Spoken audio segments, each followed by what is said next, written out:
Hello and welcome to the Theorem Podcast. I'm Aspasia Provou, and I'm here to shed light on contemporary wisdom and knowledge and suggest feasible ways it can be incorporated into our lives. My guest is Tina Lymperis. Tina is a friend of mine. I will tell you a few things about her so that you know a bit where she comes from. So, she was born and raised in Australia, and she studied to be an engineer. She worked in multinational corporations for a few years. Then she studied film in the best film school of Australia, and she decided to move to Greece 14 years ago. She then found out about permaculture. She was mesmerized by what permaculture is all about. And she studied permaculture and she has been practicing it and teaching it for 12 years now. So, yeah, that's it in a nutshell. Tina, I kind of identify with you because I'm always looking for new things and for satisfaction in what I'm doing. So, what led you from through all of these things in your life?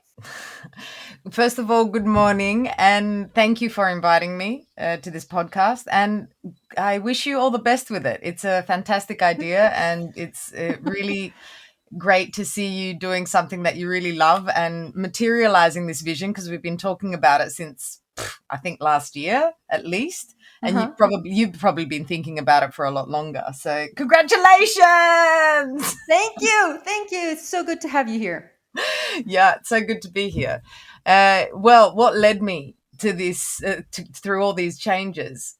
You basically presented a very small snippet of the changes, because within those massive changes in my life, there were all these other sub changes. And I guess it was the constant search for something that's more fulfilling. Like we grow up Mhm. thinking, oh, we're just going to study this, and then we're going to get a job and everything's going to be okay. We're going to get our house, we're going to get our money, we're going to have a family, we're going to have our 2.5 kids, we're going to have a car, all of this sort of stuff. And I was looking I was looking at everybody doing this as I was growing up and going through university, and I was starting to look forward to it. But something inside me was like, "Yeah, okay, let's do this," because I didn't know what else to do. Like I wanted to do some more creative stuff, but my parents were pressuring me, saying, "Oh, you can't make money from fashion design. You can't make money from doing arts. You can't do this sort of stuff. You got to do something that's going to earn you money." And I just so happened to Mhm. be really good at maths and all of that sort of stuff. I was top of my school. So I was pushed into the direction of engineering. And so I finished engineering, and literally I got this job that, I don't know, at least 50 other people had applied for. This was in Adelaide in Australia. Even friends of mine in my circle. And within the first day of the job, this is at a multinational. Actually, it's Lay's chips, Oh, as an yeah. engineering coordinator, because I had studied engineering, Uh-huh. so I was going in as an engineering coordinator. And literally, my first day at work, I thought, there's no way I'm going to be doing this for the rest of my life. There is no way. This is so boring. I can't believe people do this to themselves. But I didn't know what else to do. I mean, I stuck with that job for about a year. Then I got promoted into sales. And I found myself in this ethical dilemma of selling stuff that I didn't even eat myself, chips. But I was really good at the whole training part. So I was actually starting to look at, okay, well, what made me, what did I enjoy about this? I certainly didn't enjoy being woken up violently by the alarm. I certainly didn't enjoy commuting to work through the traffic. I certainly didn't enjoy working in a job with people that I didn't really choose to be with on a daily basis, like 8 to Uh-huh. 12 hours a day, with people that I didn't really like, and in an environment that I didn't really want to be in, doing things I didn't really want to do, that weren't really expressive of my creativity. And I was like, what the hell? And I Yeah. am, but I was playing the game, and I remember that I was in the, I was in the engineering position, and one day and I'm saying this because it's relevant. One day we had a day where we had to present to the whole company. We had to present Mhm. what things we could do better in our jobs or in the company. What things could the company do better? And I had a whole Uh-huh. heap of ideas. I was like 22, 23 years old, managing people who were like in their 30s, 40s, 50s, and 60s. and I could see that the processes weren't that could be improved. So I get up with all of my passion and like all of my like see me now and multiply by 100, and you get some sort of idea of what I was like when I was 23. And I get up and I'm like must have been theatrical, and I was laughing the whole time, and I was telling them all these things that could be improved. And then this older man who looked like Papa Smurf comes up to me with a huge smile on his face, pats me on the back, and he says, "You, my dear, could sell ice to the Eskimo. Would you like to come to the sales department for an interview on Monday?" So I'm saying this because all of these are indicators, and as I'm looking at it, looking back at it now, and as I'm speaking to you, I'm feeling like something like a energy through my body, flowing through my body, because I realized that, you know, I may not have been in a situation that I wanted to be in, but there were certainly so many things that I could learn from it. And what I enjoyed was this interaction, was training people. It was making things better, improving processes, and that, you know, like all of this stuff. I was like, yeah, okay, well, I really enjoy that part. I really enjoy that part. But, you know, I'm not going to sacrifice myself the whole time for a few things that I like. How can I started wondering then, like, how can I create a livelihood? And I wouldn't call it a livelihood then, but I'd call it a livelihood now. I'd call it, well, what job could I have that would fulfill my needs? And I remember looking through all of the things that I could have studied. Like I studied electronic engineering. I got into business management, and I was like, yeah. I was looking at all of the things that I could study, and nothing interested me. And I was like, well, I started then thinking that maybe I'm not that type of person to stay in a job, and I have to create something. But what do I create? There's not, like, I didn't know how to operate. And, you know, so I spent like another year in sales, and then I quit everything, and I decided to travel. So I traveled to Greece, and traveled to Greece after having lived there as a kid. As a kid, for 6 years, I had lived here. So I had this connection with Greece so strongly. And I've got to say that the whole time I was living in Australia, I lived there for maybe 26 years of my life. I was constantly thinking about what I can do and how I can set up the infrastructure to move back. So I traveled, I came back to Greece, I really liked it, I reconnected, and I came back, and then I ended up getting another job for a multi-corporation, which was Coca-Cola this time, which was even worse. All right. So I found myself in a place where I was like, with even worse people, in a place that was even busier. So from Adelaide, I'd moved to Sydney, and I was like, this is just getting worse. I'm getting more money. I've got like more perks, so to speak, from the job. But this is just, and everybody was congratulating me on what a great job this is and how I should stay there forever. And I started feeling so mixed up inside. Like I even started seeing a psychiatrist who told me, I distinctly remember him saying to me that, you know, once he heard what I'd been through, which wasn't that much at that time, imagine what he'd tell me now, that I needed to conform and that I needed to stick to one thing. Otherwise, it wasn't going to be healthy for me. And I was like, I reached the stage of going to see this psychiatrist. So I was going to say psychopath because he is. I think most of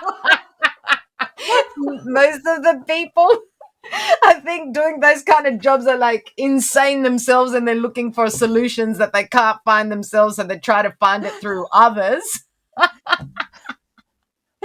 But anyway, and I was having car accidents. Like I was having blackouts. I would be driving a company car, and all of a sudden, like, thank God it was at low speeds or whatever, I'd have a blackout, and suddenly I'd find myself in the back of another car, and I'm like, what is going on?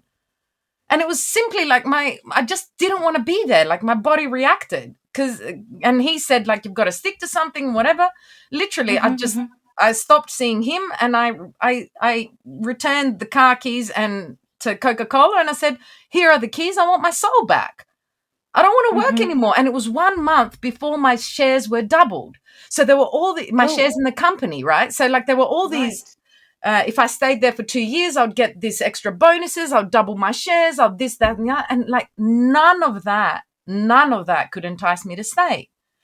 And then I realized that I was like, there's something, inherently wrong with the system. I couldn't see how people could function in this kind of arrangement and choices. And to me, they were all very violent. And I realized that nothing throughout our lifetime encourages us to follow, first of all, to know ourselves and to follow who we truly are. Right? We're like constantly shoved into square holes, trying to fit into places that don't fit, because it's all this fake construct. Yep. I agree with you. Yeah. Well, I agree with me too.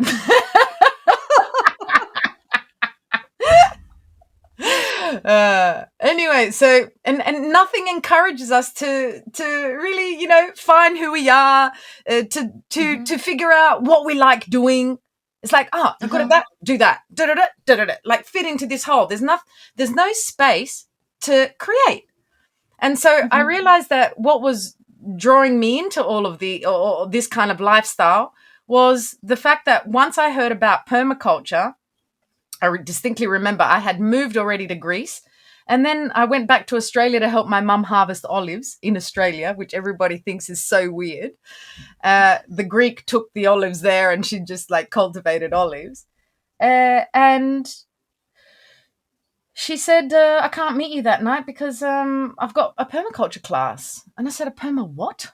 And meanwhile, I had quit everything. Like I was wide open to figuring out, okay, like to tuning in. I won't say even figuring out, to tuning in to what was that I wanted to do. And she said permaculture, and I said, perma what?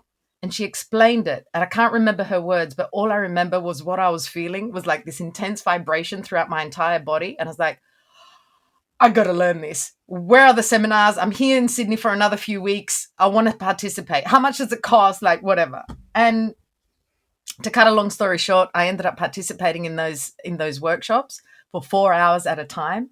And I remember I couldn't sleep at night. Like I was learning information about how to set up the chicken coop so that animals can't go in, like by folding the fence underneath. So when animals try to dig, they can't get into the coop. And I was like, this is genius.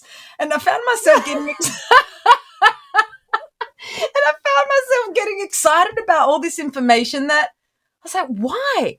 And then I realized in the course of time, that permaculture is something that can keep me occupied and interested for the rest of my life. Like can keep me occupied mentally, like intellectually, physically, spiritually, creatively. And that's exactly what happened. Like I just didn't know what. I didn't go into it thinking I'm going to make a career out of this. I went into it because it completely resonated with me. And it was a resonance that I feel very strongly. And that's the kind of resonance that makes me want to make a change. Like it's beyond thought. Like it's like there is no space for thought. I'm just going. Right? And that's what I did. Wow. And I ended up studying permaculture in Turkey. Even though, and that's the interesting thing, like even though permaculture started in Australia almost 50 years ago, or 50 years ago or so, I'd never heard about it because I was in a completely different realm. And then once I ditched everything, I was able to hear and tune into things more clearly.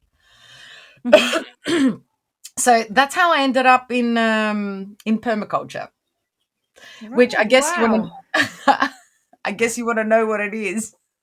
Yes. Well, before we move on to defining permaculture, I just want to add here that what you mentioned before, how everything around us in the Western civilization is generalizing and grouping things. And I mean, how people go through school, at least here in Greece, kind of is like you're entering a machine that will produce workers at the end, and everything has to be categorized, and you have to fit in the Robots. mold. What? Robots. That's what that. Yep. Yeah, yeah. And even my daughter had a session of επαγγελματικό προσανατολισμό. How do you say this in English? Professional direction, like professional coach, like what direction she's going to take in her career. Yeah. Yeah. And this was a one-on-one session, very long one, like 3 hours. And she took all the tests and everything. And the results was like they gave her three professions.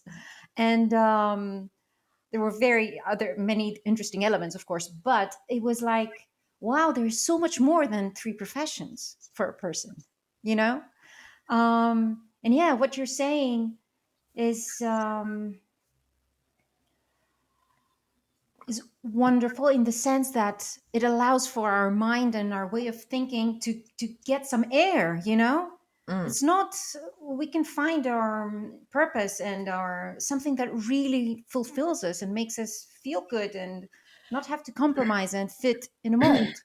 Anyway, let's move Mm. on to No, but what you you want said to say. some really important points there, like that I want to touch on, because we often get a sense, and we're often told that we have a purpose, Uh-huh. or that we can find something that can keep us occupied and interested for the rest of our lives. I'm not sure that's the case. Well, it's definitely not for me. Well, I'm just looking at the fact that I keep changing, and things come into my life that I go, this is interesting for me now. This is my purpose now. My purpose is simply like there's no sort of purpose like I've got to be a doctor. I've got to save lives. I don't know. I don't know. There may be. I don't know. But my sense is that our purpose is to enjoy life. Enjoy ourselves. Yeah, and have joy in what we do. So if something stops giving us joy, then I simply stop doing it. I'm not going to sit there and keep doing it because I signed a work contract and then I have to pay $1 gazillion to psychiatrists and doctors because I got cancer or whatever it is, because I was unhappy in my work, or I was unhappy doing what I chose at that time. Well, somebody could claim that life is hard and you have to try and blah, blah, Yeah. blah. It's hard because people are doing things that are completely unnatural. That's why it's hard. Like, people were asking, even yesterday, people were asking me, like, how do you live? Well, first of all, like, what do you do? What do you do for a living? Like, how do you earn money? And my first answer was like, well, first of all, my expenses are really low. Like if you look at the fact that I don't drink, I don't smoke, I eat healthy food, I eat organic food, I cultivate most of my food. But the thing is, like, things and money come. Like if I do one workshop, just last night I got invited to a workshop for, I only work for a few days and I get a few €1,000, and that's enough for me to keep going for a while. Like I don't need to be working all the time.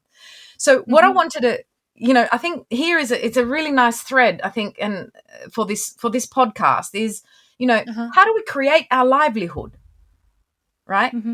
But in ways that regenerate ourselves, because this is not something that we get taught at school. And I got so pissed off, like when I realized how school not only teaches us crap, it doesn't teach us things that are really important for our everyday joy, like to be okay, which are how to communicate. First of all, how to express our feelings, how to communicate, how to communicate in a way that where we take full responsibility for how we feel and we're not blaming others. How do we collaborate? How do we not only collaborate with each other or in personal relationships, but in creating other situations, like collaborations which can go further? How to collaborate with the earth? How to connect and cultivate our food? It doesn't have to be, we don't have to all be cultivators, but some sort of connection with even having our herbs in a pot on the balcony, if that's the life that we choose to live. And how do we navigate this landscape so that we can be designing the lives that we want to be living? And I won't even, like, I was about to say to design the lives of our dreams, but like our dreams change and they evolve and, situations change. I knew I might not have known what I wanted to be doing, when I told you about the situation when I was at work. So I said, okay. And I had read a lot of self-development books. And at that stage, all I was doing was reading self-development books. I don't think I might have read one novel in my life, right? All I was doing was reading psychology, self-development books, just to get an understanding of like, what is going on? This is all wrong. And I was like, okay, out of all of this, what do you get? And I'm like, okay, I might not know what it is, but I certainly know what it is I want to be feeling. I want to be feeling happy every day. I want to be waking up on my own terms. I want to be waking up whenever I want. I want to be doing things that I love. And then in order to connect with what I said to you before, I was like, from the jobs that I did, what do I like? What do I like doing? I loved training. So I ended up finding like a company at some stage, like after I'd quit all the corporates, I ended up finding a company that paid me $500 a day then 20 years ago to do training courses. And I was like, I really like this, but I don't like the content. I was teaching people about 3G technology and stuff like that. It was a telecommunications company, but I'm really freaking good at training. I can do this. Like, this is good.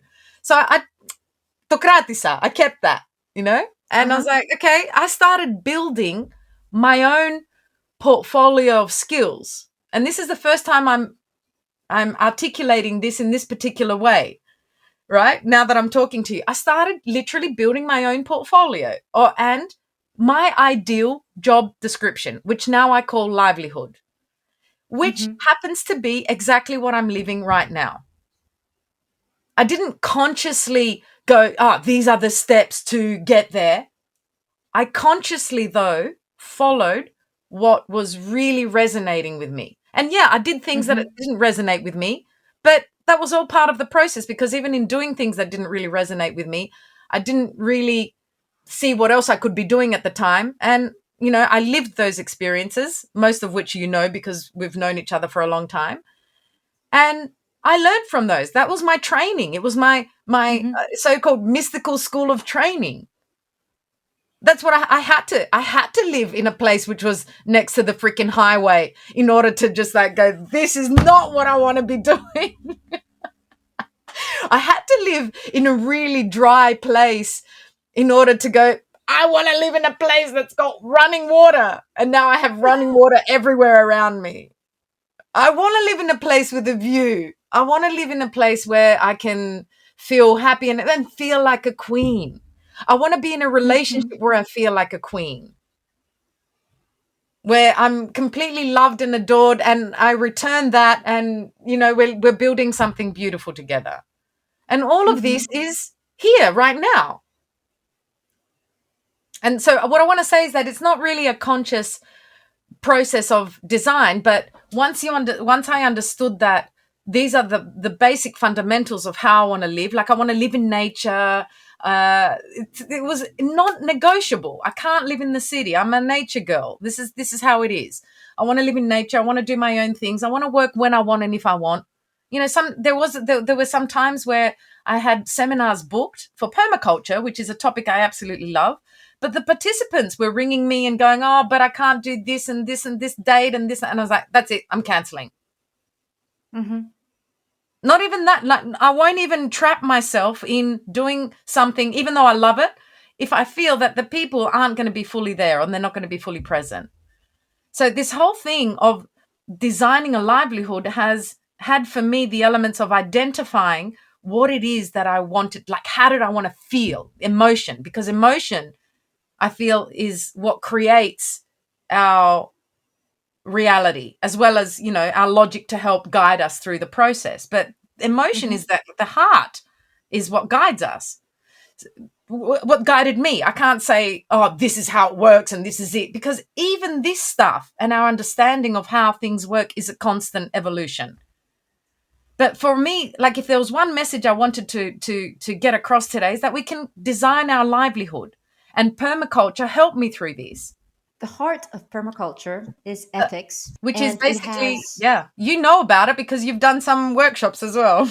12 principles Mm-hmm. that can be the fact that they can be applied on, in a farm or in my personal life or in economics. I adore this. Mm. So could you please speak about the heart, which is ethics, and then about the 12 principles, and Mm. how somebody that is listening to this, how could they make good use of those principles?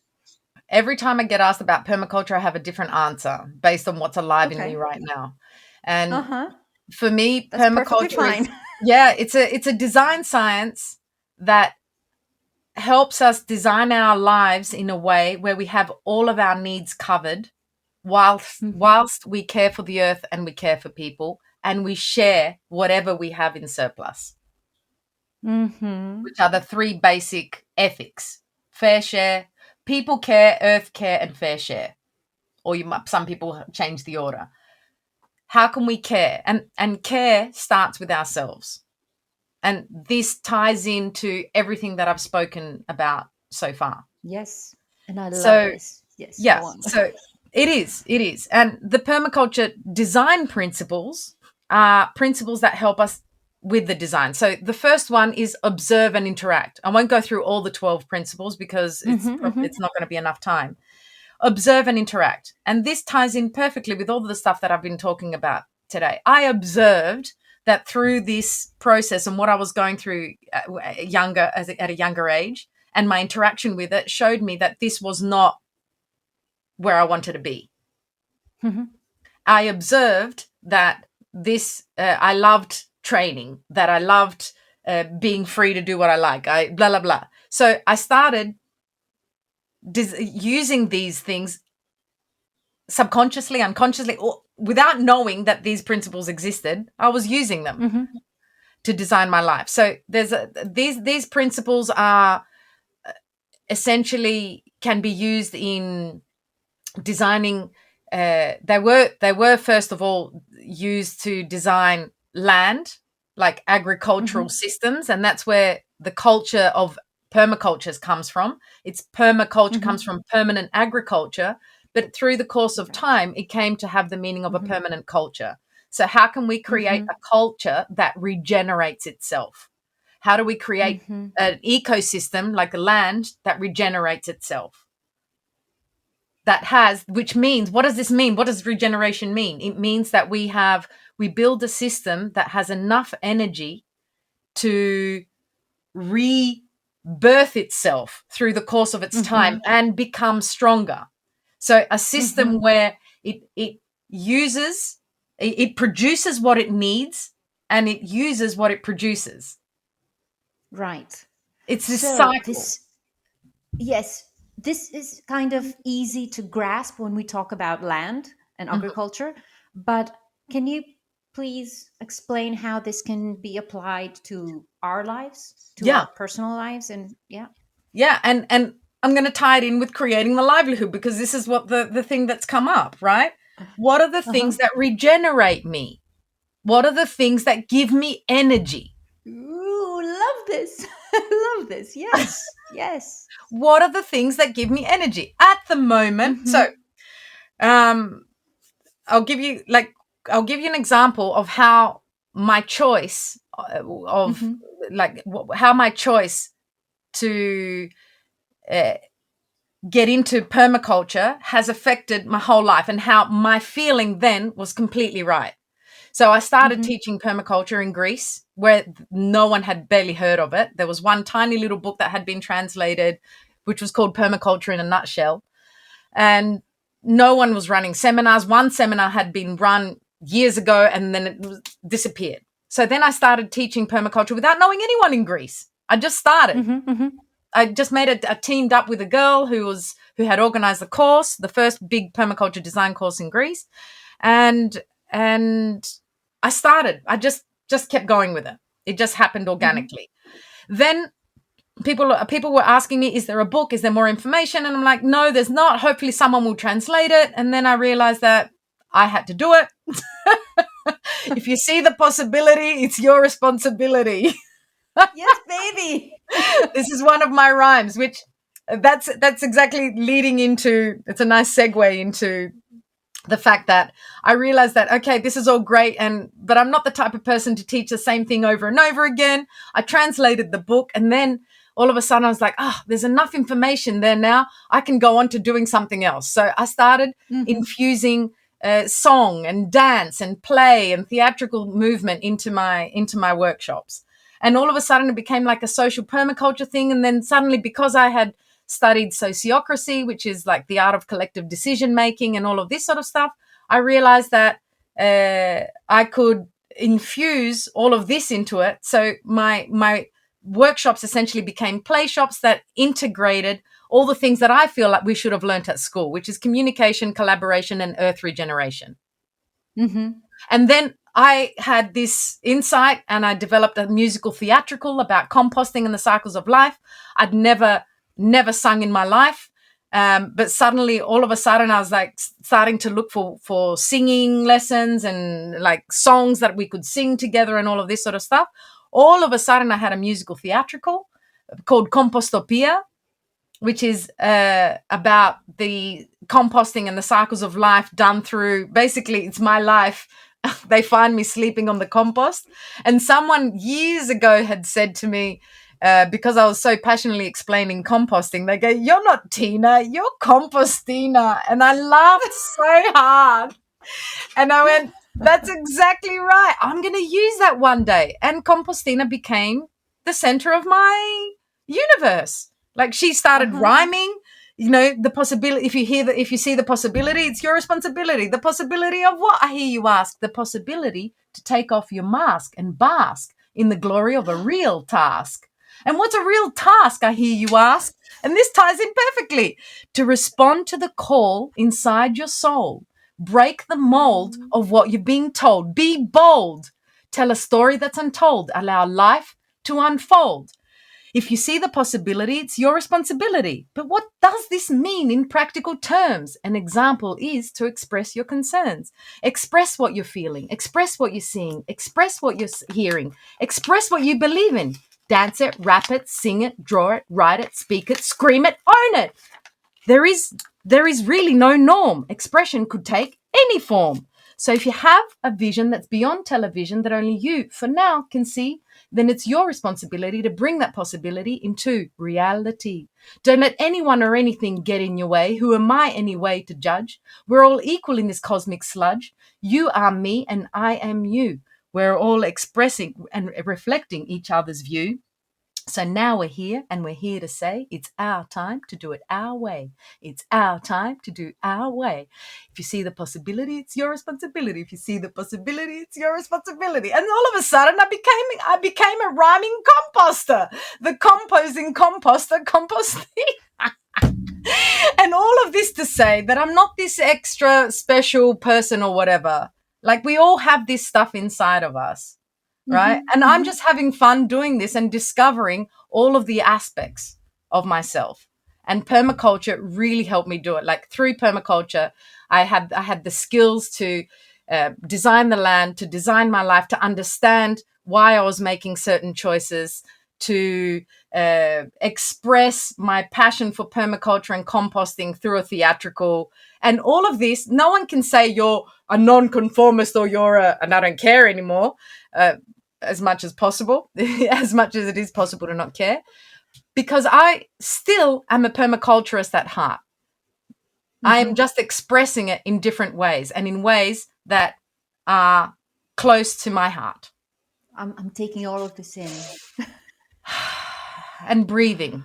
We don't learn how to breathe, and this is a basic thing that we need to learn at school. And these are all of the things that I combine into an experience. That's what I love doing. Like, if someone's around me, and if I'm like, in a group of people, I'll share all the things that I wish I had learnt at school. I wish I had learnt that stuff at school. But the fact that I didn't doesn't matter, because I learnt that in the process. I had a really fantastic time learning all of this stuff, and I have an even better time sharing all of this with others. And it's your rhyme and your story, in my opinion, is an inspiration for others, an inspiration to find our truth and live with joy. Exactly. Live with joy. If you see the possibility to live life with joy, then it's your responsibility to make it happen. No one else is going to do it for you. It's as simple as that. No one else is going to give you Mhm. the job of your dreams. You're going to have to create it. And that's what I saw the possibility to create a livelihood, like livelihood, as in, listen to the word, as opposed to job. Livelihood. Yep. What makes me alive? What helps me live? I don't work to live. I don't live to work. I work to live. None of that makes sense, right? To me Yep. right now. All it is, like, I saw the possibility to create something that would give me joy. Yeah, and I'm not saying Mhm. that I'm always I go through really down periods, but I know that this too shall pass, right? I know that these Mhm. periods will pass. I know that these periods are a necessary part because it helps us reflect on the things that haven't worked or things that could Mhm. be done better.